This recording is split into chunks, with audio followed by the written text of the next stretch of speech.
वैश्य भगवान की जंघा है और शूद्र भगवान के चरण हैं।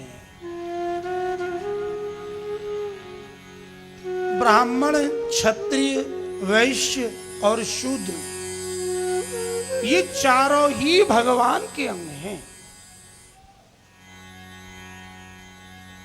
भला हो आज की राजनीति जिसने वोट बैंक बनाने के लिए ब्राह्मण, क्षत्रिय, वैश्य और शूद्रों को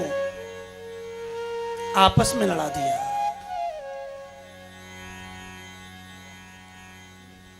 इस आरक्षण के नाम पर विवाद फैला दिया। अरे भाई, ब्राह्मण भगवान का मुख है तो वो भी भगवान का ही अंग है। क्षत्रिय भगवान की भुजाएं तो हाथ भी तो अंग ही है। वैश्य यदि जंघा है तो वो भी तो भगवान का ही अंग है। और शूद्र यदि चरण है तो वो भी तो भगवान के ही अंग हैं। क्या बिना पैरों के चल के कहीं जाया जा सकता है? ये सृष्टि की व्यवस्था है।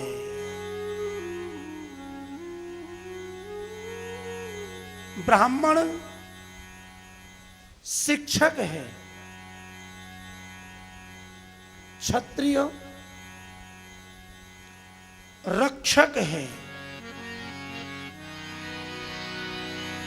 वैश्य पोषक है और शूद्र सेवक है। शिक्षक, रक्षक, पोषक और सेवक ये चारों ही सृष्टि में अपना महत्वपूर्ण स्थान रखते हैं। जो ज्ञान प्रधान है वो शिक्षक है। ब्राह्मण ज्ञान प्रधान होने के कारण, ज्ञान देने के कारण उसे शिक्षक घोषित किया गया।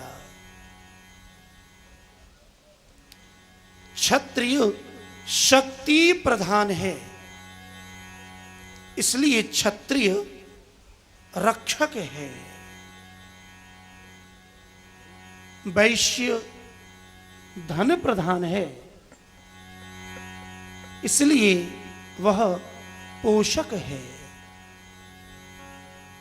और शूद्र सेवा प्रधान है, इसलिए शूद्र सेवक है एक ही परमात्मा की चारों संतान। किसी में कोई भेद नहीं है। सबके काम, सबकी सेवा निर्धारित की गई है। ब्राह्मण ज्ञान प्रधान है, इसलिए क्षत्रिय का धर्म है कि वो तीनों वर्णों की रक्षा करे। ब्राह्मण का कर्म है तपस्या करे, अध्ययन करे और पूरी सृष्टि को ज्ञान का उपदेश दे, जिस उपदेश से मानव मात्र का कल्याण हो सके। क्षत्रिय का कर्तव्य है कि जो ब्राह्मण भजन कर रहे हैं, जो व्यापारी व्यापार कर रहे हैं, जो शूद्र सेवा कर रहे हैं, इन्हें कोई सताए नहीं, उनकी रक्षा करे। वैश्य का कर्तव्य है अपने धन के द्वारा सबका पोषण करे और शूद्र का कर्तव्य है ब्राह्मण, क्षत्रिय और वैश्य इन तीनों वर्णों की सेवा करें। ये 4 वर्ण श्रीमद् भागवत में बताए गए। आगे 4 आश्रमों की कथा का वर्णन किया गया है। ब्रह्मचर्य, गृहस्थ, वानप्रस्थ और सन्यास। पहला आश्रम है ब्रह्मचर्य। जब बालक जन्म ले तो जन्म से गर्भ में आते ही बालक के संस्कार प्रारंभ हो जाते हैं।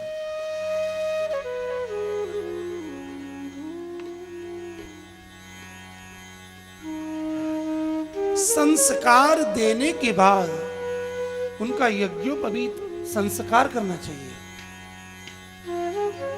गुरु के यहां शिक्षा लेने के लिए भेजना चाहिए। ब्रह्मचर्य शक्ति संचय करने का आश्रम है। जब गुरु के यहां शिक्षा पूरी हो जाए तब मन में विचार करना चाहिए कि सीधा सन्यास लेना है या गृहस्थ में जाना है। यदि ब्रह्मचारी के मन में संसार भोगने की इच्छा हो तो उसे गृहस्थ आश्रम में जाना चाहिए, विवाह करना चाहिए। गृहस्थ आश्रम तीनों आश्रमों का पोषण करता है। सभी आश्रमों में गृहस्थ आश्रम सबसे श्रेष्ठ है। गृहस्थ में संतान उत्पन्न करना चाहिए। विषय भोग करना गृहस्थी का धर्म नहीं। गृहस्थ में रहकर सभी का पालन पोषण आचरण अपनी संतान को प्रदान करना चाहिए। गृहस्थ में रहने वाली स्त्री का धर्म है अपने पति को परमेश्वर मान की सेवा करे, अपने घर की साफ सफाई साज सज्जा करे, बालकों को सही आचरण दे, अतिथि को देवता माने, अपने बड़ों की सेवा करे।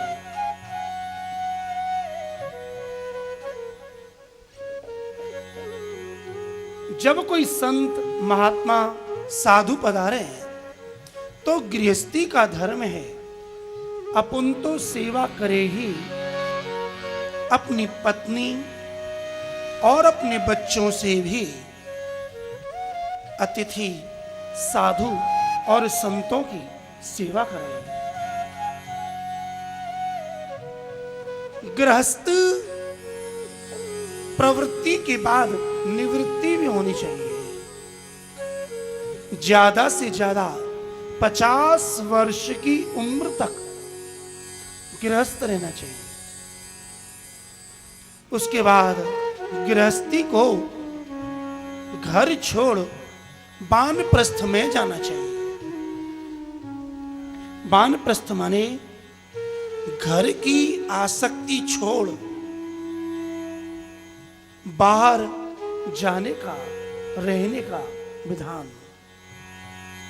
पति पत्नी साथ जाएं, साथ रहें और अपने मन की परीक्षा करें कि साथ रहने पर भी कहीं विषय भोगने की इच्छा तो नहीं है। मन में से विषयों को निकालना चाहिए और जब मन पक्का हो जाए तब सन्यास ग्रहण करना चाहिए।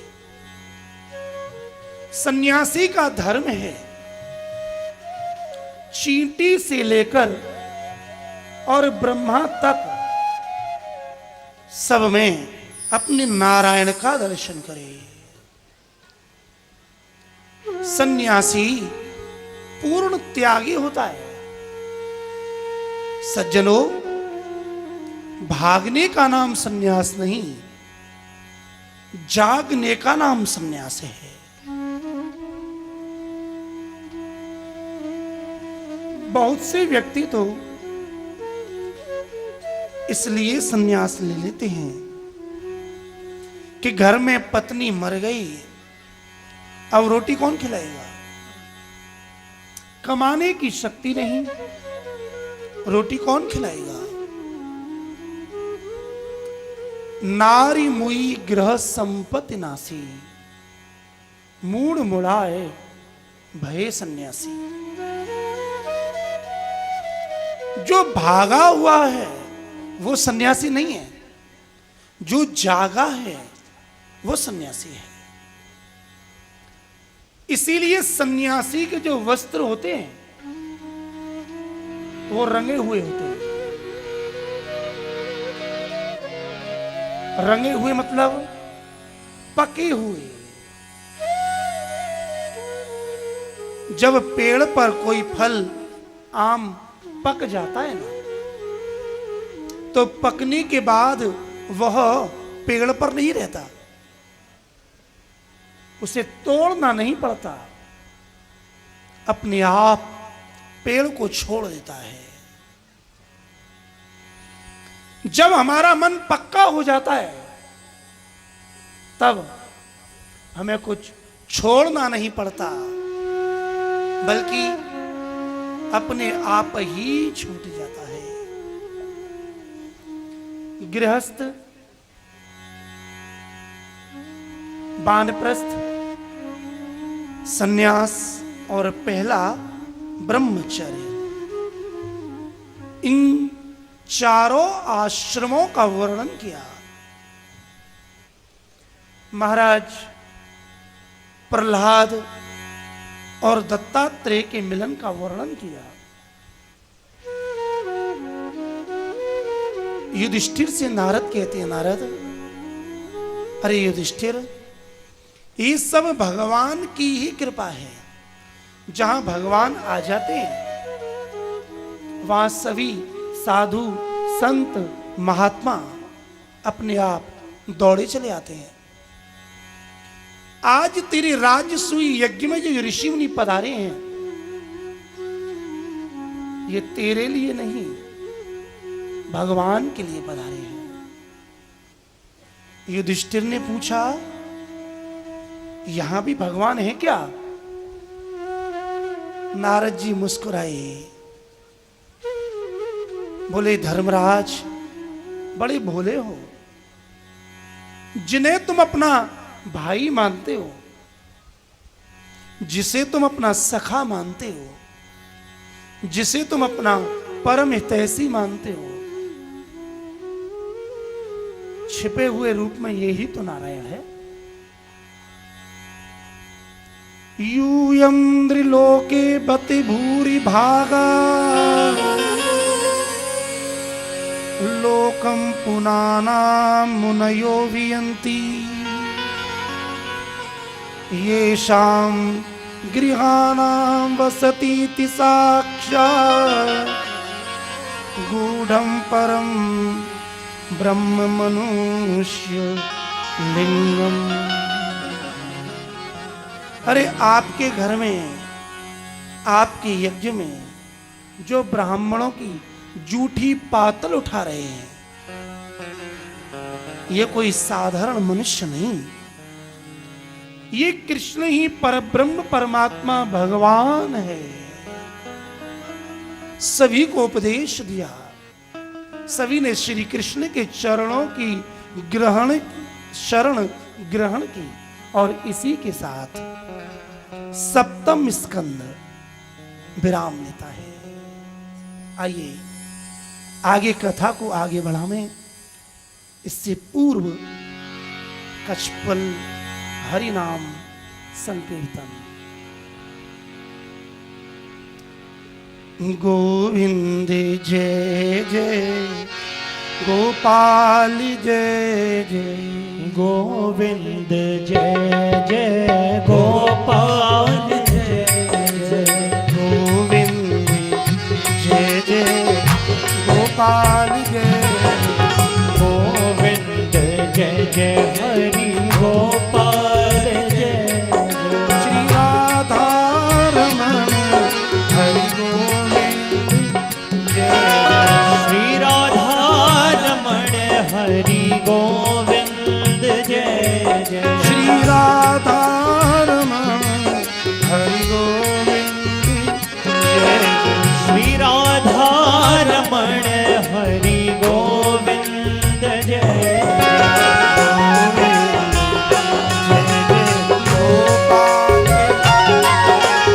गोविंद जय जय गोपाल जय जय, श्री राधा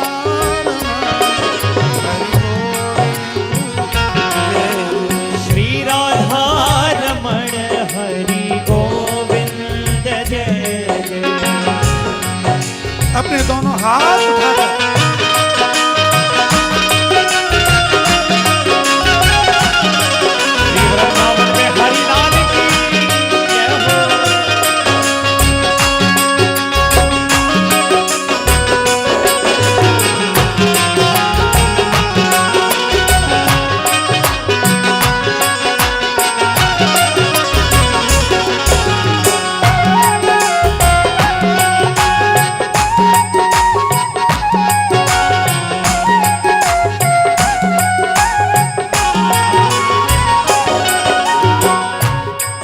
वह मोदी नमोती के मंदिर में, वहाँ मोद न मोक्ति के मंदिर में, जो प्रमोद भरा ब्रज धाम में है, जो प्रमोद भरा ब्रज धाम में है,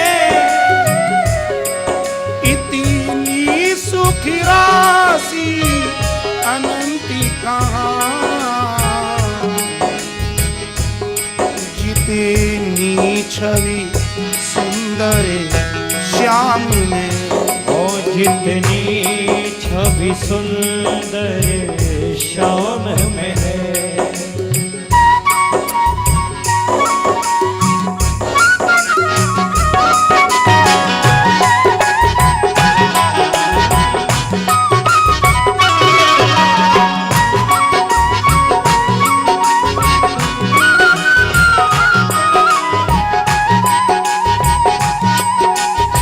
श्री बांके बिहारी लाल की, ऐसे नहीं ताली सेवा करते हुए गाइए।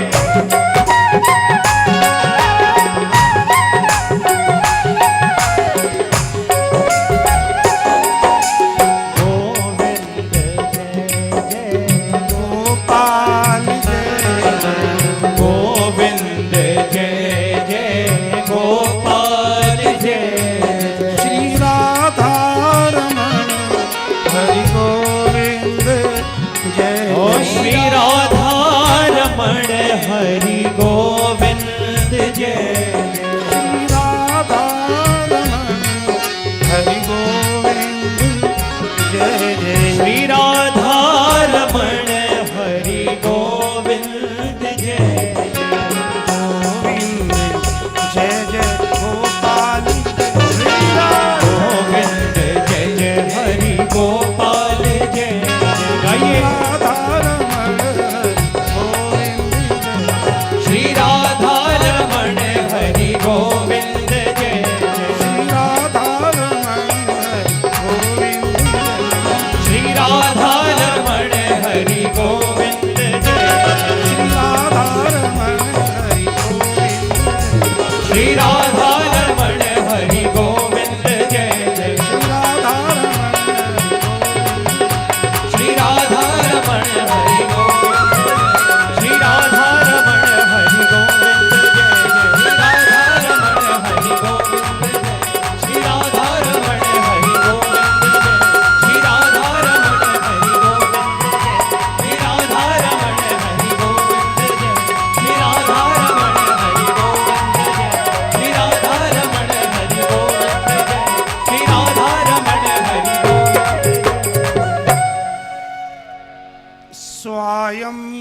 तपस्येहि गुरो वंशोऽयं विसराच्छ्रुता यत्र विश्वसृजां सर्गो मनूनन्यान् वदश्वनः।